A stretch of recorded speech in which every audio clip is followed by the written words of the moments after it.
Hello student, today in this lecture we are going to learn second chapter, that is sources of corporate finance. Sources means different ways used to raise capital or used to raise finance. मतलब organisation capital जमा करने के लिए कौन कौन से sources इस्तेमाल करती है वो हमें इस चैप्टर में देखना है. First we will study what are the sources of capital. पहले हम देखेंगे कि कैपिटल जमा करने के लिए कौन कौन से सोर्सेस कंपनी द्वारा इस्तेमाल किए जाते हैं. याद रखना, जब भी मैं कहूंगा कंपनी उसका मतलब आपको लेना है joint stock company. Okay, so let's start with sources of capital. First see the introduction. Finance holds key to all business activities. It means near about all business activities are depends on availability of finance. If finance is adequately available, then you can carry out all business activities very smoothly. मतलब अगर आपको किसी भी तरह से business activities conduct करना है तो उसके लिए किसकी जरूरत पड़ती है? फाइनेंस की. और इसीलिए कहा जाएगा finance is important tool to conduct all business activities. आपको जितने भी बिजनेस एक्टिविटीज कंप्लीट करने हैं उसमें से ज्यादातर बिजनेस एक्टिविटीज फाइनेंस के ऊपर डिपेंड्स रहती है. No business activity can ever be pursued without financial support. So, without having proper or adequate amount of finance, you cannot carry out activities, business activities smoothly. So, to conduct or to carry out business activities smoothly, you need adequate amount of finance. म्हणजे जर आपल्याला business activities smoothly conduct करायच्या असतील, carry out करायच्या असतील तर आपल्याला फायनान्सची गरज आहे, कॅपिटलची गरज आहे. जर आपल्याकडे कॅपिटल असेल, ॲड्युकेट अमाउंट मध्ये कॅपिटल असेल तर आपण बिझनेसच्या सर्व ऍक्टिव्हिटीज प्रॉपरली कंडक्ट करू शकतो. Finance is necessary through out the activities of promotion, organization and regular operations of business. It means finance is necessary for all type of activities, including activities of promotion. Promotion means advertisement of goods and services. Organization means collecting different resources required to organization. And regular operation of business, day-to-day activities of the business. What it means? It means finance is necessary for all types of activities. आपके business में जितने भी activities होती है, चाहे वो promotion की बात हो, मतलब एडवर्टाइज करने की बात हो, आपको पैसा लगेगा. ऑर्गेनाइजेशन, हियर ऑर्गेनाइजेशन उसका मतलब होता है हमारे बिजनेस के लिए अलग अलग रिसोर्सेस की जरूरत पड़ती है. मतलब हमें मशीनरी लगेगा, बिल्डिंग लगेगा, मटेरियल लगेगा, फर्नीचर लगेगा, और वो सभी अगर आपको परचेस करना है तो आपको किसकी जरूरत पड़ेगी? फाइनेंस की जरूरत पड़ेगी. And regular operations of business, और आपके बिजनेस में बहुत सारी डे टू डे एक्टिविटीज होती है, जैसे प्रिंटिंग एंड स्टेशनरी का खर्चा रहेगा, रिपेयर्स एंड मेंटेनेंस रहेगा, इलेक्ट्रिसिटी का बिल पेड करना है, तो किसकी जरूरत पड़ेगी? आपको फाइनेंस की जरूरत पड़ेगी, कैपिटल की जरूरत पड़ेगी. All functions of business are ultimately dependent on finance. It means all business functions are completely depends on finance. म्हणजे आपल्या जेवढ्या काही बिझनेसचे फंक्शन्स आहेत ते सर्व फंक्शन्स कशावर डिपेंड्स असतात? फायनान्सवर. म्हणजे जर तुमच्याकडे फायनान्स अवेलेबल असेल, फंड अवेलेबल असेल, कॅपिटल अवेलेबल असेल तर तुम्ही सर्व फंक्शन्स प्रॉपरली कंडक्ट करू शकता. आणि जर तुमच्याकडे फायनान्स नसेल, फंड नसेल, कॅपिटल नसेल तर तुम्हाला ते फंक्शन कंडक्ट करता येणार नाही किंवा ते कंडक्ट करताना तुम्हाला वेगवेगळ्या प्रकारच्या डिफिकल्टीज येतील. The finance needed by business organization is termed as capital.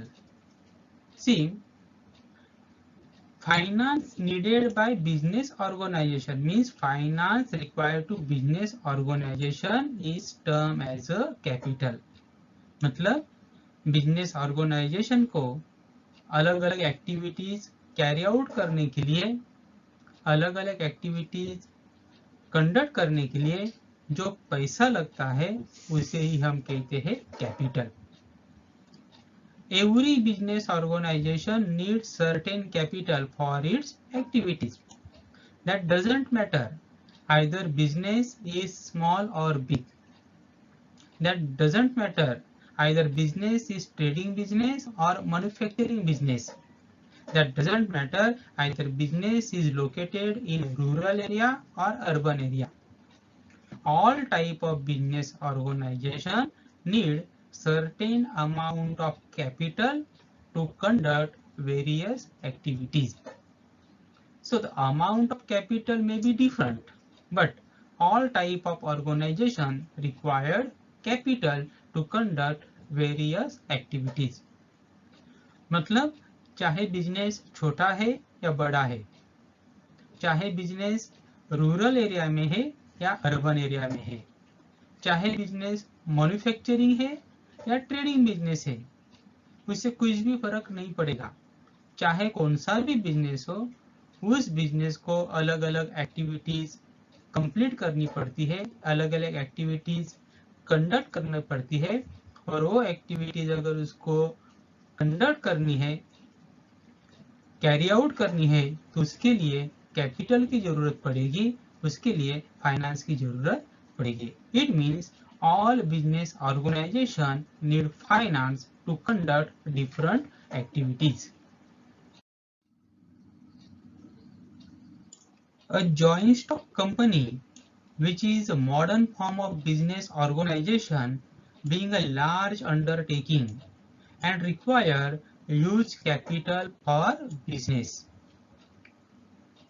तो अगर आप जॉइंट स्टॉक कंपनी चला रहे हैं या अगर आपको जॉइंट स्टॉक कंपनी चलानी है तो जॉइंट स्टॉक कंपनी का बिजनेस रहता है वो बहुत ही ज्यादा रहता है, क्योंकि जॉइंट स्टॉक कंपनी नेशनल और इंटरनेशनल लेवल पे काम करती है. तो ऐसे बिजनेस का एक्टिविटीज भी क्या रहेगा? ज्यादा. और ये डायरेक्ट रिलेशन रहता है, अगर बिजनेस का एक्टिविटी ज्यादा है तो उस कंपनी को कैपिटल भी क्या लगने वाला है? ज्यादा लगने वाला है. तो जॉइंट स्टॉक कंपनी का बिजनेस एक्टिविटीज बहुत ही ज्यादा रहता है और उसी कारण उस कंपनी को कैपिटल भी ज्यादा लगता है. दिस यूज कैपिटल कलेक्शन और capital formation has a significance in the management of joint stock company. तो ज्यादा कैपिटल जॉइंट स्टॉक कंपनी को लगता है क्योंकि उनका एक्टिविटी भी क्या रहता है? ज्यादा. और इसीलिए कैपिटल कलेक्ट करना, मतलब हमारे बिजनेस को जितना कैपिटल लगने वाला है उतना कैपिटल कलेक्ट करना, उसे ही कहा जाएगा कैपिटल फॉर्मेशन. Capital formation. तो उतना कैपिटल जितना चाहिए उतना कैपिटल कलेक्ट करना, इस चीज को जॉइंट स्टॉक कंपनी में बहुत ही स्पेशल सिग्निफिकेंस है. सिग्निफिकेंस मतलब इंपॉर्टेंस, क्योंकि कैपिटल के बिना आप आपके कंपनी में किसी भी तरह का एक्टिविटीज कंप्लीट नहीं कर सकते. इसीलिए कैपिटल कलेक्ट करना राइट सोर्सेस से कैपिटल जमा करना, हमें जितना चाहिए उतना कैपिटल कलेक्ट करना, कैपिटल फॉर्म करना, इस चीज को जॉइंट स्टॉक कंपनी के मैनेजमेंट में ज्यादा इंपॉर्टेंट दिया जाता है, सिग्निफिकेंस दिया जाता है। Capital formation is a process of collection of capital from various sources according to financial plan of company. Capital formation is a process of collection of capital from different sources according to financial plan of company. So every company prepare financial plan. Financial plan include what amount of capital needs to company and what sources to be used to raise that capital. Financial plan मध्ये काय असतं की कंपनीला capital किती लागणार आहे याचं calculation केलं जातं आणि ते कॅपिटल आपण कोणकोणत्या सोर्सेस मधनं जमा करायचं त्याचं प्लॅनिंग केलं जातं, त्याला म्हटलं जातं फायनान्शियल प्लॅन. मग फायनान्शियल प्लॅन नुसार आपण जेव्हा कॅपिटल कलेक्ट करतो त्या प्रोसेसला काय म्हटलं जातं, कैपिटल फॉर्मेशन. तो हमें जितना भी कैपिटल चाहिए हम अलग अलग सोर्सेस से जमा करते हैं और अलग अलग सोर्सेस से कैपिटल जमा करना उसे ही कहा जाता है capital formation. So capital formation is a process. Capital formation एक क्या है, प्रोसेस है, process of collection of capital. मतलब हमें जितना भी कैपिटल चाहिए उतना कैपिटल अलग अलग सोर्सेस से जमा करना, इस प्रोसेस को कहा जाता है capital formation. A joint stock company collects huge funds through different sources.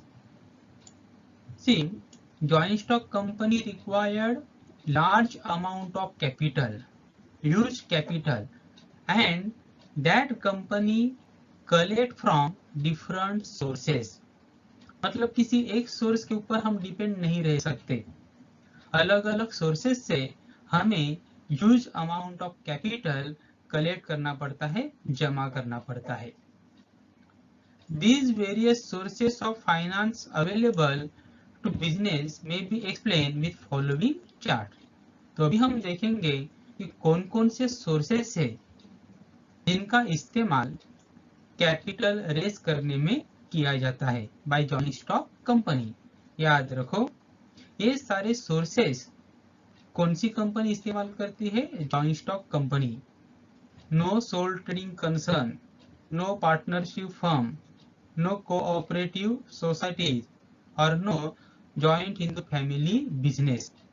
Only joint stock company uses this sources.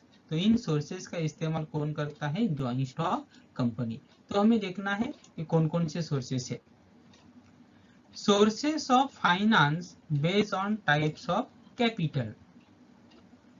मग या ठिकाणी आपण काय केलेलं आहे, सोर्सेस ऑफ फायनान्स कोणत्या बेसिसवर आपण डिवाइड केलेलं आहे, types of capital. There are two types of capital. One is own capital and second is borrowed capital. तो कैपिटल के यहाँ पे दो टाइप दिए गए हैं, एक दिया गया है ओन कैपिटल और सेकंड दिया गया है बोरोड कैपिटल. हम इन्हें नेक्स्ट पार्ट में डिटेल में पढ़ने वाले हैं कि what is own capital and what is borrowed capital, वो हम डिटेल में पढ़ने वाले हैं. Sources under own capital, shares and retained earning. मतलब अगर आप शेयर्स से पैसा जमा करते हैं, लोगों को शेयर्स बेचे जाते हैं और उससे अगर पैसा जमा करते हैं, that is part of own capital. And second source that is retained earning. So there are two sources under own capital. First is shares and second is retained earning. In shares, there are two types. There are two types of shares. One is equity shares and second is preference shares. शेअर्सचे दोन types आहेत, एक म्हणजे equity shares and second is preference shares. Second type of capital, that is borrowed capital. See the different sources given under borrowed capital. First is debenture. You may raise capital by issuing debenture to public. Second is public deposits. Third is bonds. Fourth is bank loan. You may take loan from bank to fulfill need of capital. Fifth is trade credit. Sixth is ADR or GDR. ADR American Depository Receipt, GDR Global Depository Receipt.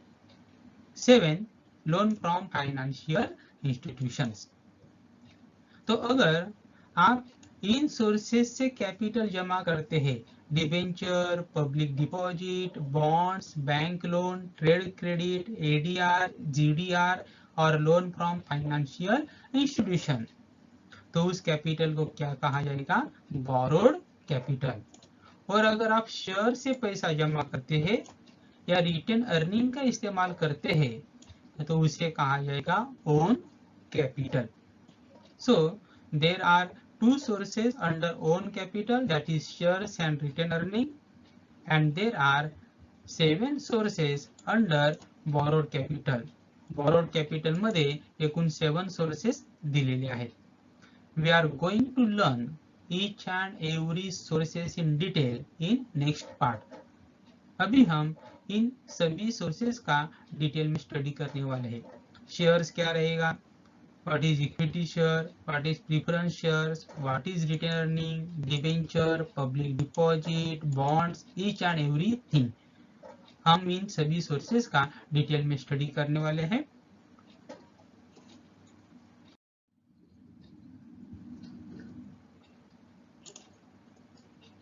The above sources of finance may be external or internal. तो हम लोगों ने अभी जो sources देखे वो एक तो इंटरनल हो सकते हैं या एक्सटर्नल हो सकते हैं. External source, when capital is raise from outsider, मतलब ऑर्गेनाइजेशन के बाहर के जो लोग हैं उनसे अगर हम लोगों ने कैपिटल रेज किया तो उसे कहा जाएगा external source. Internal source, when capital is made available from within the organization, मतलब कंपनी ने पैसा जमा किया है और उसी पैसे का इस्तेमाल कंपनी करती है, मतलब कंपनी का खुद का पैसा, ऑर्गेनाइजेशन का खुद का पैसा. तो इस तरह से अगर हम लोगों ने कैपिटल यूज किया तो उसे कहा जाएगा इंटरनल सोर्स.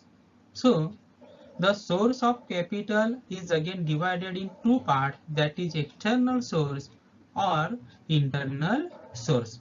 मतलब सोर्स दो टाइप में अगेन डिवाइड हुए हैं, एक हुआ है एक्सटर्नल सोर्स हो सकता है या सेकंड इंटरनल सोर्स हो सकता है.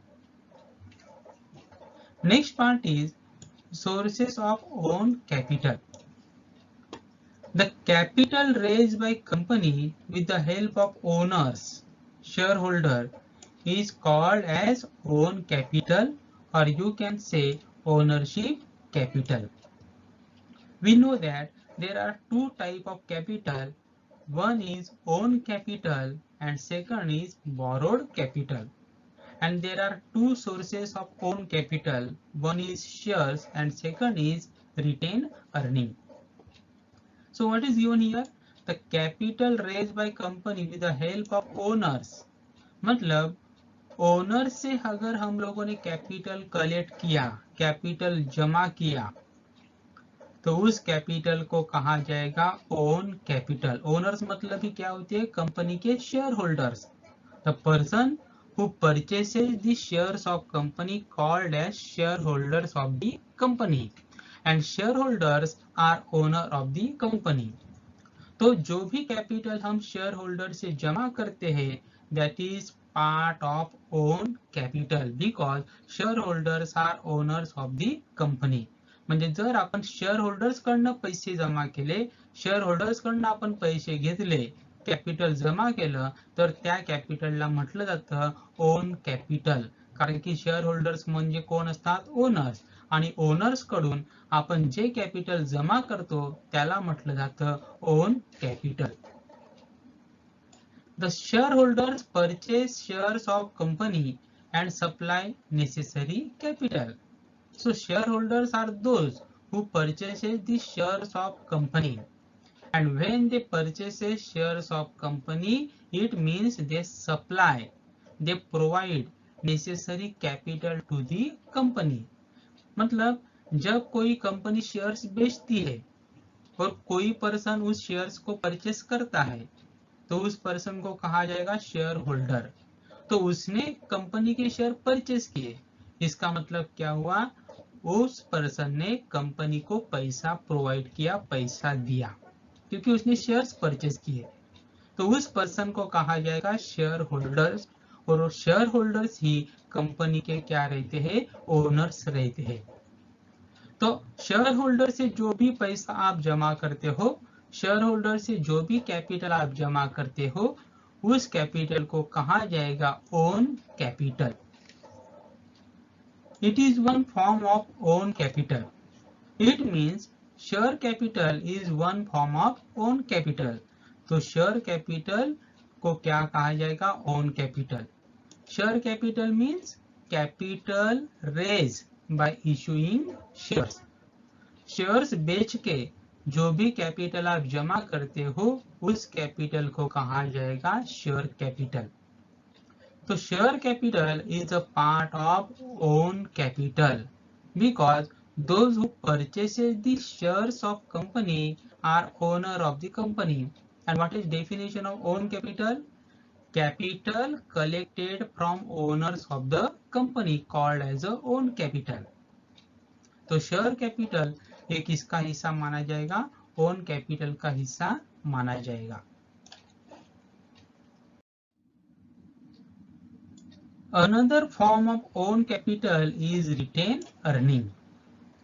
मतलब शेयर कैपिटल जिस तरह से ओन कैपिटल है, उसी तरह से retained earning is another source of own capital. म्हणजे ज्या प्रकारे शेअर कॅपिटल हा एक ओन कॅपिटलचा प्रकार आहे, भाग आहे, तसंच ओन कॅपिटलचा दुसरा भाग म्हणजे रिटेन अर्निंग। रिटेन म्हणजे जमा करून ठेवणे, अर्निंग म्हणजे profit. It is also known as flowing back of profit. Retained earning is also known as flowing back of profit, मतलब उसे फ्लोइंग बैक ऑफ प्रॉफिट भी कहा जाएगा।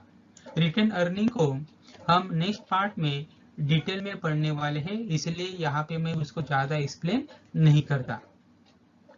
It is reinvestment of profit in the business by the company itself. Retained earning means company क्या करती है, अगर हर साल कंपनी को प्रॉफिट होता है तो उससे कोई हिस्सा कंपनी बाजू में निकाल के रखती है, और कुछ सालों के बाद वो एक बड़ी अमाउंट बन जाती है, उसी को हम कहते हैं रिजर्व, और वही है आपका रिटेन अर्निंग। और कुछ साल के बाद वो एक बड़ी रकम बनती है, और उसी रकम को या उसी अमाउंट को कंपनी बिजनेस में फिर से इन्वेस्ट करती है, और उस प्रोसेस को कहा जाता है flowing back of profit. Retained earning is an internal source of finance. Retained earning is an internal source of finance, क्योंकि रिटेन अर्निंग मतलब क्या? प्रॉफिट का ऐसा हिस्सा जो कंपनी ने बाजू में निकाल कर रखा था, तो वो कंपनी का ही पैसा है। और इंटरनल सोर्स मतलब क्या? Capital raise within organisation. तो ये कंपनी का ही पैसा होने के कारण रिटेन अर्निंग इंटरनल सोर्स माना जाता है फाइनेंस का। Own capital is regarded as a permanent capital. Very important. Own capital is considered as a permanent capital. मतलब वो कैपिटल, वो पैसा कंपनी में परमानेंटली रहता है, मतलब जब तक कंपनी रहेगी तब तक वो पैसा कंपनी में रहेगा। As it is returned only at the time of winding up of the company. So own capital retain or own capital remains in the company permanently and it is to be returned. It is to be returned back only at the time of winding up of the company. Winding up होना मतलब company पूरी तरह से बंद होना, close down करना permanently, उसे winding up कहा जाएगा। तो ओन कैपिटल कब वापस किया जाएगा? जब कंपनी पूरी तरह से बंद हो जाएगी, वाइंड्स अप हो जाएगी, तभी वो कैपिटल वापस किया जाता है। मतलब अगर आप लोगों ने किसी कंपनी के शेयर परचेस किए 50,000 रुपए के, तो आपको आपके 50,000 वापस कब मिलेंगे? जब तक वो कंपनी पूरी तरह से कंप्लीटली बंद नहीं होती, वाइंड्स अप नहीं होती, तब तक आपको आपका 50,000 वापिस नहीं मिलेगा। ये मैं बात कर रहा हूँ इक्विटी शेयर के बारे में। और जब कंपनी पूरी तरह से बंद हो जाएगी, वाइंड्स अप हो जाएगी, तब आपको अगर कंपनी के पास पैसा है तो आपको वापिस मिलेंगे। और इसीलिए ओन कैपिटल को कहा जाएगा परमानेंट कैपिटल, क्योंकि जब तक कंपनी रहती है तब तक वो कैपिटल कंपनी में रहेगा। वो कैपिटल कंपनी कभी भी वापस नहीं करती। वो कैपिटल तभी वापस किया जाता है जब कंपनी वाइंड्स अप होती है। म्हणजे ओन कैपिटल कंपनीमध्ये परमनंटली राहतं आणि हे कॅपिटल कधी परत केलं जातं? जेव्हा कंपनी पूर्णपणे वाइंड्स अप होते। वाइंड्स अप होणे म्हणजे काय होणे? कंपनी पूर्णपणे बंद पडणे। जेव्हा कंपनी कायमची बंद पडते आणि जर कंपनीकडे पैसा असेल तर हे कॅपिटल परत केलं जातं, म्हणजे ज्यांनी आपल्याला कॅपिटल दिलाय म्हणजे शेअर होल्डर्सला ते पैसे परत दिले जातात, जर कंपनीकडे पैसा राहिला असेल तर।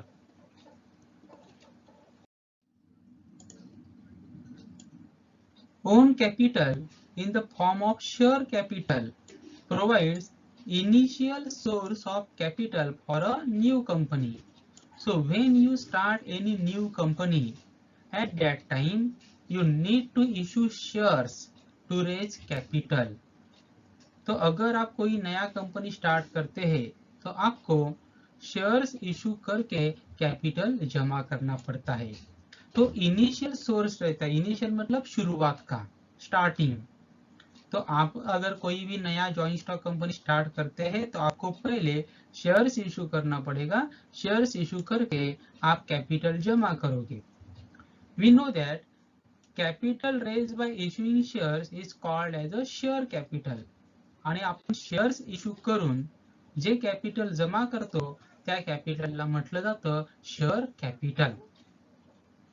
And share capital is a part of own capital. It can be raised any time later to satisfy additional capital needs of company. Remember, shares can be issued at any stage or during any stage of the company. ऐसा नहीं है कि शेयरशिप company जब start होती है, हम नया company start करते हैं तभी हम शेयर्स को इशू करते हैं, ऐसा नहीं है। मतलब शुरुआत में तो हमें शेयर्स इशू करके पैसा जमा करना ही पड़ेगा, लेकिन बाद में भी अगर आपको कैपिटल की जरूरत पड़ती है तब कभी भी आप शेयर्स इशू करके शेयर कैपिटल जमा कर सकते हैं। तो शेयर कैपिटल आप किसी भी समय जमा कर सकते हैं by issuing shares to public.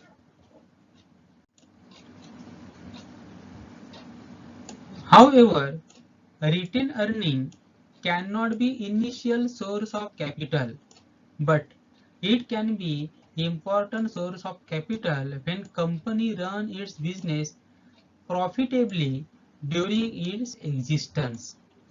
तो शुरुआत में हमें जो कैपिटल चाहिए वो हम शेयर से जमा कर सकते हैं, रिटेन अर्निंग से नहीं। क्योंकि रिटेन अर्निंग कब होगा? रिटेन अर्निंग का मतलब क्या कहा है? जो कंपनी को प्रॉफिट होता है कंपनी उसमें से कुछ हिस्सा बाजू में निकाल के रखती है और सालों साल प्रॉफिट होने के बाद वो एक बड़ी अमाउंट बन जाती है, उसे हम कहते हैं रिटेन अर्निंग या रिजर्व। मतलब रिटेन अर्निंग तभी पॉसिबल है अगर आप सालों साल कंपनी चलाते हैं और सालों साल आपको क्या होता है, प्रॉफिट। तो न्यू कंपनी में रिटेन अर्निंग पॉसिबल नहीं होगी। तो शुरुआत में आपको कैपिटल कलेक्ट करने के लिए इंपॉर्टेंट सोर्स कौन सा रहेगा, शेयर्स, रिटेन अर्निंग नहीं। लेकिन अगर आप सालों साल कंपनी चलाते हैं, प्रॉफिट भी आपको अच्छी तरह से हो रहा है, तब आपके पास एक अच्छा रिटेन अर्निंग बन जाएगा। And retained earning is very important source of capital to any organisation. म्हणजे रिटेन अर्निंग जरी आपल्याला सुरुवातीला रिटेन अर्निंग वापरता येणार नाही, कारण की ती तयारच होत नाही सुरुवातीला प्रॉफिट झाल्याशिवाय, पण जर तुमच्या कंपनीला कंटिन्युअसली प्रॉफिट होत असेल आणि तुमच्याकडे मोठ्या प्रमाणात रिटेन अर्निंग तयार झाली, तर तो एक इम्पॉर्टंट सोर्स असतो कॅपिटलचा। कारण की रिटेन अर्निंग आपल्याला यूज करण्यासाठी कोणत्याही प्रकारचा खर्च येत नाही आणि ते कॅपिटल आपल्याला पाहिजे तेव्हा आपण वापरू शकतो। बाकीचे सर्व कॅपिटल जमा करण्यासाठी आपल्याला खर्च येतो, बाकीचे सर्व कॅपिटल जमा करण्यासाठी आपल्याला वेळ लागतो, परंतु रिटेन अर्निंग जमा करण्यासाठी वेळ लागत नाही, कारण की ते आपल्याकडे ऑलरेडी जमा झालेलं असतं आणि तो कंपनीचाच पैसा असतो। आणि त्यामुळे रिटेन अर्निंग हे एक इम्पॉर्टंट सोर्स आहे कॅपिटलचा। Promoter decides the share capital required by company. Promoters means those who take initiative to start the company, start the organization। मतलब कंपनी स्टार्ट करने के लिए जो लोग इनिशिएशन लेते हैं उसे कहा जाता है प्रमोटर्स। और हमारे कंपनी के लिए कितना कैपिटल लगेगा, शेयर कैपिटल कितना लगेगा, वो डिसाइड करने का काम कौन करेगा, प्रमोटर्स करेंगे। This amount of share capital is known as authorise capital. तो हमारे कंपनी के लिए शेयर कैपिटल कितना लगेगा, that will be decided by promoters. म्हणजे आपल्या कंपनीला किती कॅपिटल लागणार हे कोण डिसाइड करत असतो, प्रमोटर्स डिसाइड करतात।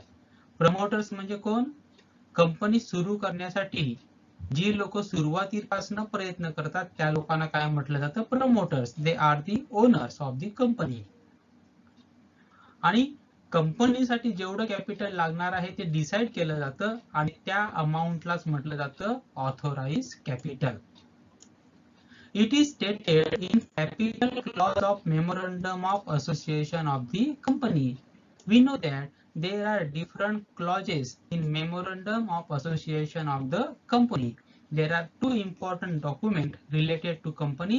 One is memorandum of association of the company and second is article of association of the company.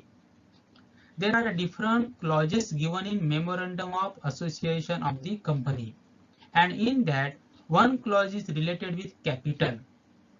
So you have to mention amount of share capital required to your company in memorandum of association, and whatever amount you have mentioned in memorandum of association of the company, that amount is called as authorized capital of the company।